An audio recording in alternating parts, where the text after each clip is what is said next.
అందరికీ నమస్కారం. ఈరోజు కథ 'జాబిల్లి కోసం' పార్ట్ 55 రచించిన వారు శాలిని గారు.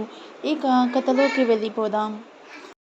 అను కాలేజ్ ప్రిన్సిపల్ సుజాత మేడం దంపతులు కూడా ముందుకు వచ్చి, సార్, అను మీ కోడలు కావడం మీ అదృష్టం. అను అనాథ అనేది మీ అభ్యంతరం అయితే అనుని మా అమ్మాయిని చేసుకొని మీ అబ్బాయి కాళ్ళు కడిగి మేము కన్యాదానం చేస్తాం.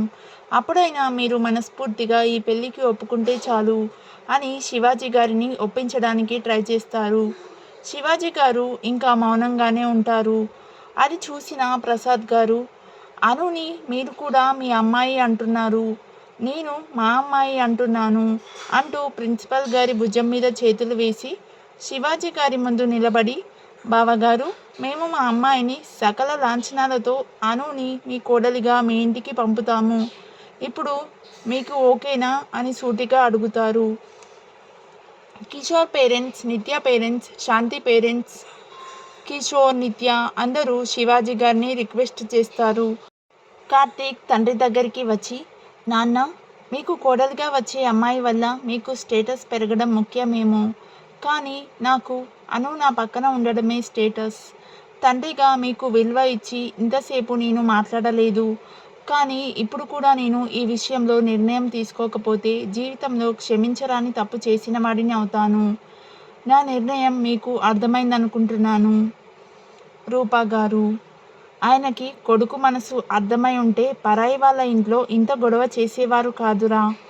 బిజినెస్ అంటూ తిరుగుతుంటే మన కోసం కష్టపడుతున్నారు అనుకున్నాం, కానీ ఇలా డబ్బు మనిషి అయ్యారు అనుకోలేదు. ఎవరు ఏమనుకున్నా ఈ ముహూర్తానికే మీ పెళ్ళి జరుగుతుంది. ఎవరైనా నచ్చని వాళ్ళు ఉంటే ఇక్కడి నుంచి వెళ్ళిపోవచ్చు. నాకు నా కొడుకు కోడలు సంతోషమే ముఖ్యం. పద అంటూ అనువైపు తిరుగుతారు. అనువైపు తిరిగిన అందరూ షాక్ అవుతారు. పెళ్లి కూతురి అలంకరణలో ఉండాల్సిన అను అన్నీ మార్చుకొని ఒక మామూలు అమ్మాయిలా తన లగేజ్తో నిలబడి ఉంటుంది. అది చూసిన కార్తీక్ మనసు విరిగిపోతుంది. రూపా గారు అను దగ్గరికి వచ్చి, రూపా గారు, అను, ఏంటమ్మా ఇది, ఎక్కడికి?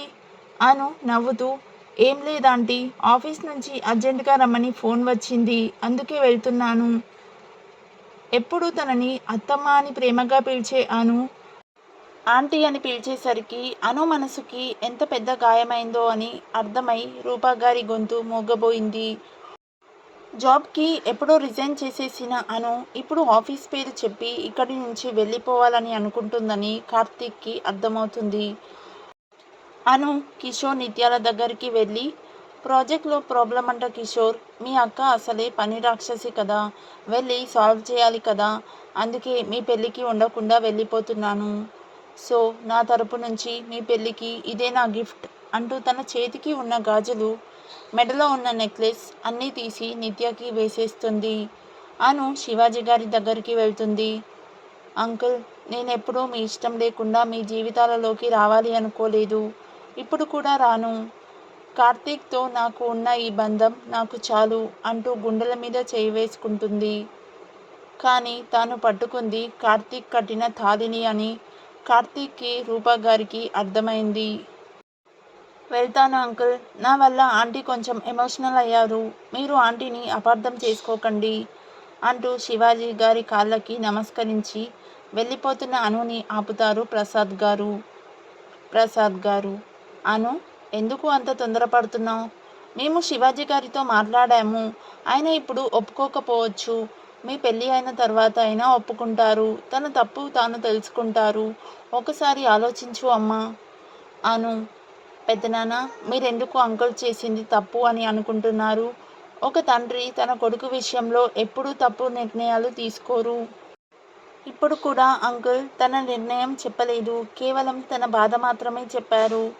నా వల్ల అంకుల్ అంత బాధపడుతున్నారని తెలిసి కూడా నేను ఇంకా కార్తీక్ని పెళ్లి చేసుకోలేను. ఆ విషయం కార్తీక్కి కూడా బాగా తెలుసు.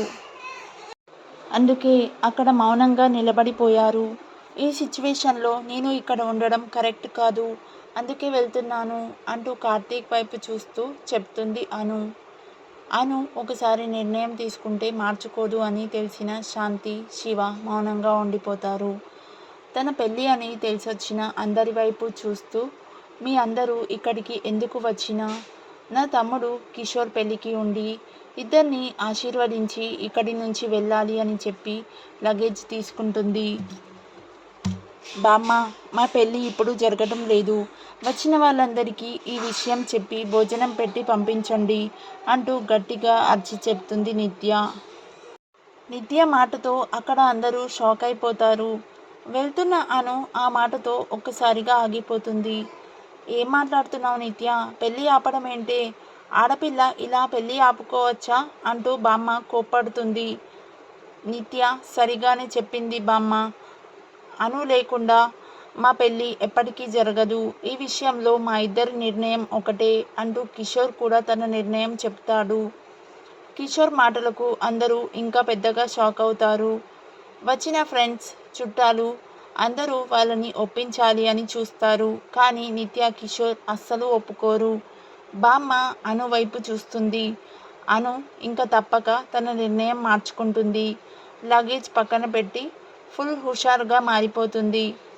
ఫుల్ జోష్తో వెనుకకి వచ్చి అను, రేయ్ కిషోర్, ఏదో నిన్ను ఏడిపించడానికి వెళ్ళిపోతానంటే నన్ను ఆపకుండా పెళ్ళి ఆపుతానంటావేంటిరా? పదండి, వెళ్ళి కూర్చోండి, ఇంకా అక్షింతలు వేసేవారు ఉన్నారు అంటూ కిషోర్ నిత్యాలని కూర్చోబెడుతుంది. శివ, ఇద్దరి మధ్యలో అడ్డుతెర పెట్టు, లేకపోతే ఈ కిషోర్ గాడు ఏదో ఒకటి చేసేస్తాడు అంటూ శివాని తీసుకొని వెళ్తుంది. సుబ్బులు, వచ్చిన వాళ్ళందరికీ కాఫీ ఇవ్వు. బామ్మ, ముత్తైదువులందరికీ తాంబూలాలు ఇవ్వాలి కదా, ఆ రూమ్లో ఉన్నాయి, నేను తీసుకువస్తాను, మీరు ఇక్కడ చూసుకోండి అంటూ రూమ్లోకి వెళ్ళిపోతుంది. అందరూ మళ్ళీ మామూలుగా కావడానికి ట్రై చేస్తారు.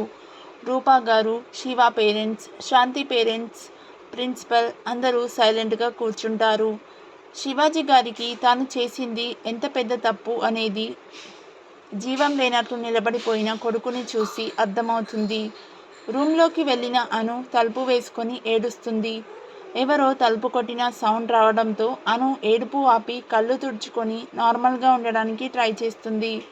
తలుపు తీసుకొని కార్తీక్ లోపలికి వస్తాడు.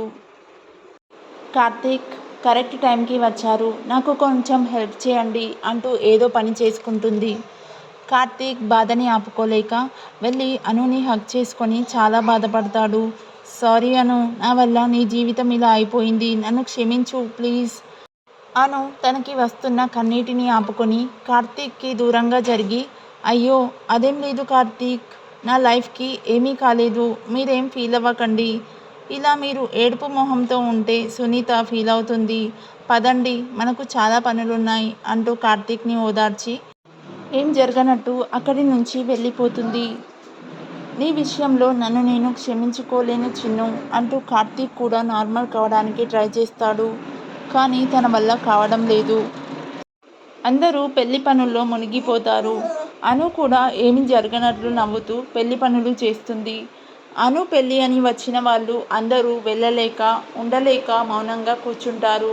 నిత్య అనుని పిలిచి తన పక్కన కూర్చోబెట్టుకుంటుంది. ఇంతలో రామయ్య తాత పరుగున వస్తాడు. రామయ్య, అమ్మా అమ్మా. బామ్మ, రామయ్య, ఏమైంది, ఎందుకలా కంగారు పడుతున్నావు? రామయ్య, అమ్మ, మన పక్క ఊరి అమ్మవారి గుడి పెద్ద పూజారి గారు మన ఇంటికి వస్తున్నారమ్మా. బామ్మ, ఆయన రావడం ఏంటి రామయ్య, ఆయన ఊరి పొలిమేర దాటరు కదా. రామయ్య, ఏమో అమ్మా, మన ఇంట్లో పెళ్ళి అని తెలిసి వస్తున్నారంట, నేను అడిగి తెలుసుకున్నానమ్మా.